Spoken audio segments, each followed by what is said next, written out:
I'm Steve Feldman, President of the Human Animal Bond Research Institute. Thank you for joining us for Pet Week on Capitol Hill. We have a great session lined up for you today. And the first thing I'd like to do is thank our sponsors at Mars Pet Care and ask them to start us off with a special message. Hello, my name is Nefertiti Green, and I'm the President of Science and Diagnostics for Mars Pet Care. And just as important, I'm a passionate dog mom to my rescue black lab Wyatt. Now, I know from my own experience the important role pets play. In our toughest times, they lift our spirits and they give us purpose. Yet in too many communities across the country, the comfort of pet ownership is denied to people who may need it most because too often transitional housing doesn't allow for pets. Homeless people with pets often have to make the impossible choice between remaining on the streets or giving up their pet. We at Mars Pet Care believe in our purpose, which is a better world for pets. This means that beyond leading the way on pet nutrition and healthcare, we are working each and every day to keep people and pets together so that more people can enjoy the benefits of a life with pets. So we are thrilled to be a part of today's session, supporting unhoused people with pets, featuring Congressman Jason Crow. Congressman Crow represents Colorado's 6th Congressional District and serves on the House Small Business and Armed Services Committees and the House Permanent Select Committee on Intelligence.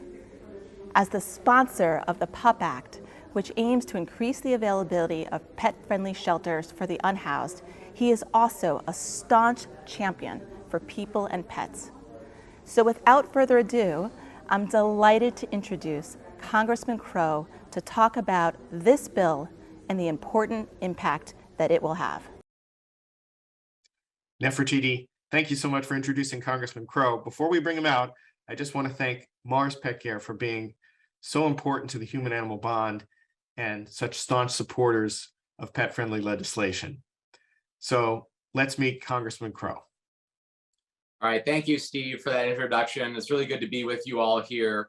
I'm really excited about this bill, the PUPP Act, that we were able to put together and introduce earlier this year. You know, what we know is that we have an enormous housing crisis in America.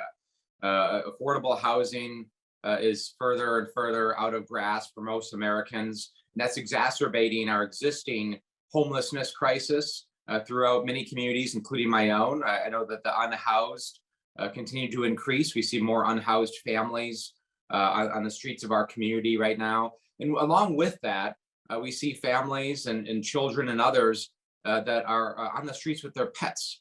And what this is doing is this is creating a situation where a lot of our unhoused neighbors and friends are unable to access services or unable to get off the streets and get into transitional housing because they're not willing or able to abandon their pets. Because who would?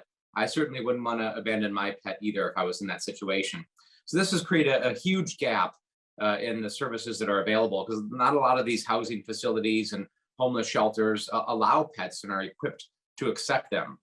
So I actually worked with my daughter last year and my son. We had a little brainstorming session about how we can address this issue. And we came up with the idea of why don't we provide funding to these homeless facilities, these transitional housing services that would help retrofit their facilities, provide some grant funding so they could make changes so they could actually accept pets so they could have money to provide veterinarian services to the animals for the unhoused that they're providing services for.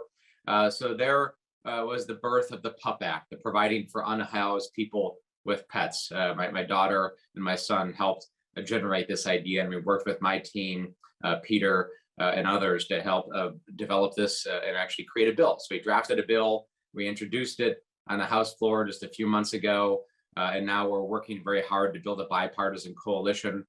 We are working with my friend Brian Fitzpatrick from Pennsylvania to actually provide what we think is a very specific service that would address both the housing crisis and the crisis of our unhoused, but also make sure that we are doing right by our animals and our pets in America as well. So we're really excited to work with Mars and other organizations to build this out and hopefully successfully pass this bill to make a difference for folks.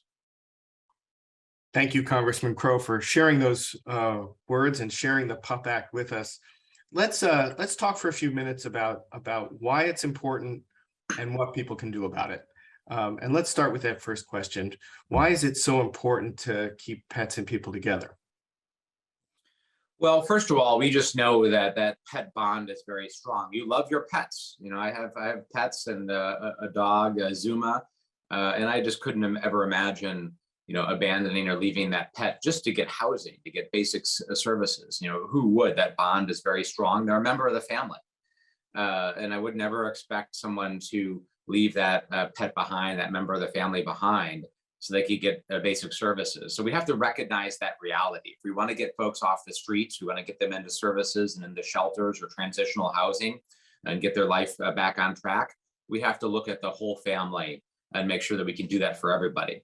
The second thing is we know that the therapeutic element of having pets as well. I've done a lot of veterans advocacy. I'm a combat veteran. I did 3 combat tours in Iraq and Afghanistan, and for decades now, I've been doing veterans advocacy to help my fellow veterans transition out of the service. And we know pet therapy, therapy dogs and animals is just a proven and effective way of dealing with PTS and a variety of mental health issues, and that are ubiquitous in many cases with our unhoused population. So pets are an essential element to that treatment, to that therapy, as well as recognizing the whole family. And that's why we really have to make sure we're doing right by folks.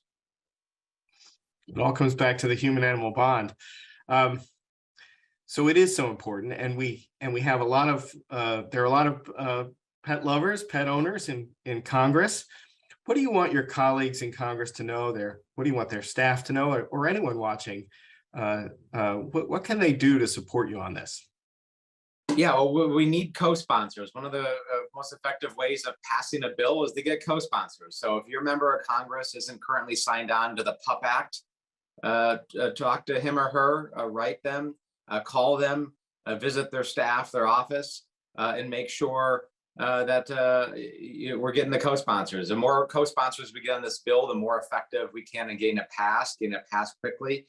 And making sure that we're making good progress here. So in Congress and the House of Representatives, the number of co-sponsors on a bill is kind of the measure of the strength of that bill and the base of support of that bill, and you get expedited treatment. If we can get 290 co-sponsors on this bill, we can get what's called a suspension consideration. So we can kind of bypass some of the lengthy processes in Congress, and we can get almost immediate consideration on the House floor for this bill. So this thing makes sense. It's bipartisan.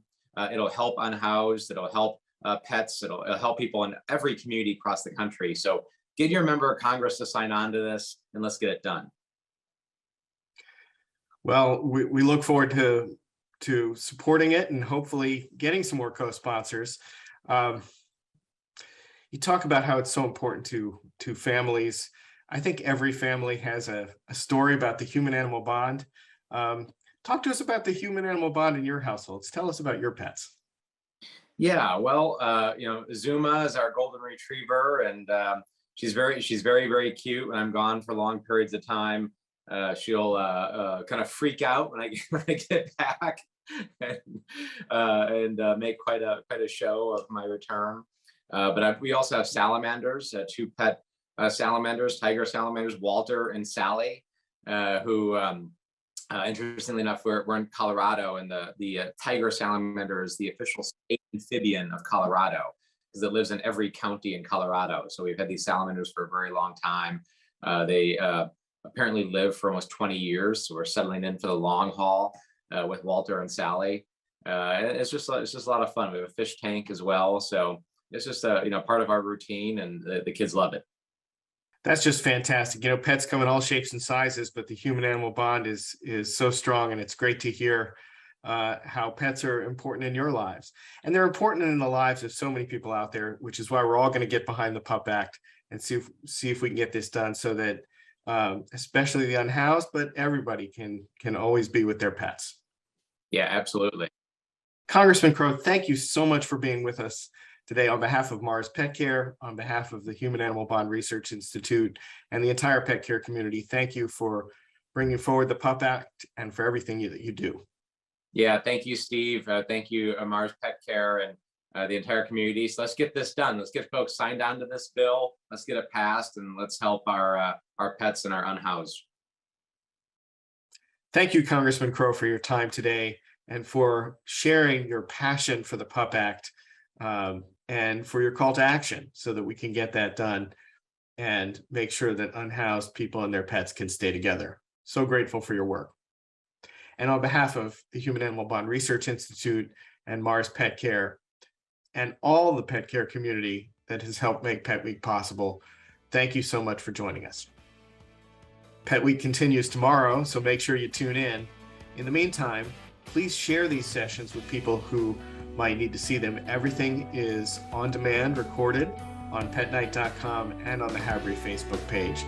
We're so grateful that you could join us, and we'll see you again soon.